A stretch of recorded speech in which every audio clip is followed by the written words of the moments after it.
Aloha everybody, this is Rachel coming at you from the big island of Hawaii. It's actually been quite a while. I've been busy here on the homestead with the hubby trying to get some gardens together and, you know, growing some food, getting the plans together to build the house and the materials and working to make money and all that good stuff. But I am alive and kicking and all that good stuff. So anyway, I got to thinking today. I am really excited because I'm going to show you the garden soon, but I wanted to do a video before then because it has been so long, and so I was thinking why not talk a little bit about adding some flavor to your foods without all the fat. That's something that I have been working a lot on when developing my recent recipes. Well, you know, because I personally, I don't need the extra fat, and I know a lot of people out there don't want to have that extra fat either. A lot of recipes that you see, whether they're vegan or raw or whatever the case is, has a lot of olive oils and stuff like that. And the reason for that is because it does add a lot of flavor, especially when you're working predominantly with fruits and vegetables. However, oils are definitely not the only way, and I personally don't think they're the best way to get good flavor into your foods. And if you use the right natural flavorings, you can make anything. You can make Thai food, Japanese food, Mexican food, American food, whatever you can think of. We're always making pad thais and stir fries and you know, just everything. We make different kinds of salads and pastas and whatever you can think of. Anyway, these are some of the things that I like to use, and I thought I'd share them with you. So, oh wait, one of the things I've been doing is hitting up the dump. At the dump they have a little place. It's kind of like a thrift store, but things are way less expensive than even a thrift store, and they use the proceeds to, you know, help take care of our garbage. Anyway, I got a couple vases and stuff, and I've picked some, let's see if you can see them. I have picked some beautiful flowers from across the street and in our yard. They are wild orchids right there, and some wild dandelions. We've got a few different kinds of orchids on our road, and even some wild roses. So it's a fun way to spruce it up a little over here. So anyway, obviously fresh herbs are the way to go, and these are so easy to grow. It doesn't even matter where you live. You can put them right in your windowsill. Basil, oregano. I also have some thyme and rosemary in the garden, and some dill. Let's see, I can't think of what else right now. But what? Parsley, garlic. Some parsley and garlic. Hubby just reminded me. Now, something that's funny that, well, I find kind of ironic. It's not really funny, and definitely not that I'm making fun of anyone at all, but people do ask me, you know, well, how do I flavor my food? You know, what do you use inside your recipes? And, you know, I'm like, well, what about garlic? You know, put garlic in your spaghetti.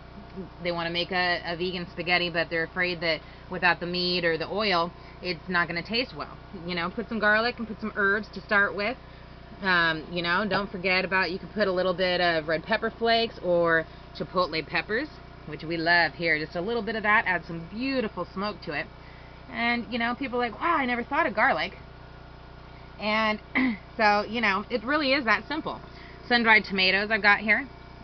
You can dice those up. You can put them in your blender after you soak them a little bit and make a beautiful barbecue sauce with some sun-dried tomatoes and some dates and a little mustard there. And, you know, put your organic Dijon mustard inside of your salad dressing to give it a little tang. Use some soy sauce, or better yet, Bragg's liquid amino acids. It's a natural soy sauce alternative, and if you can see, it's made, maybe you can't. Anyway, it's made from soybeans and purified water. That's it. Much better alternative to the soy sauces. Go look at the soy sauce in your cupboard right now. You might be surprised at what's in there. I was amazed. I was looking at them the other day at the store, kind of comparing them, and there's caramel coloring in them, and MSG, and hydrolyzed protein isolate, and all this crazy stuff. And it's soy sauce, you know? It's supposed to be soybeans. Who'd have thought? If you try this Bragg's, you'll be pretty impressed. Tastes just like soy sauce. And, you know, don't forget about your lemons and oranges, or tangerines as they may be. I promise you, this right here makes an excellent salad dressing. Just that alone. Add a little bit of this Dijon mustard, and you won't be able to put your salad down. Dijon mustard goes great for everything. You know, it's a great alternative to mayonnaise on sandwiches, It can be added into your sauces or your dips to give it any tang. Red pepper flakes are really easy to give a little spice. Don't forget your cinnamon. I mean, it's a perfect way to add things to your cereal, to your smoothies, you know, the whole 9 yards. Get something sweet. Dice up some apples, put a little brown sugar and cinnamon, or some cut up dates and cinnamon, whatever the case is. Really yummy. Don't forget the cumin. And what else do I have to show you? Curry.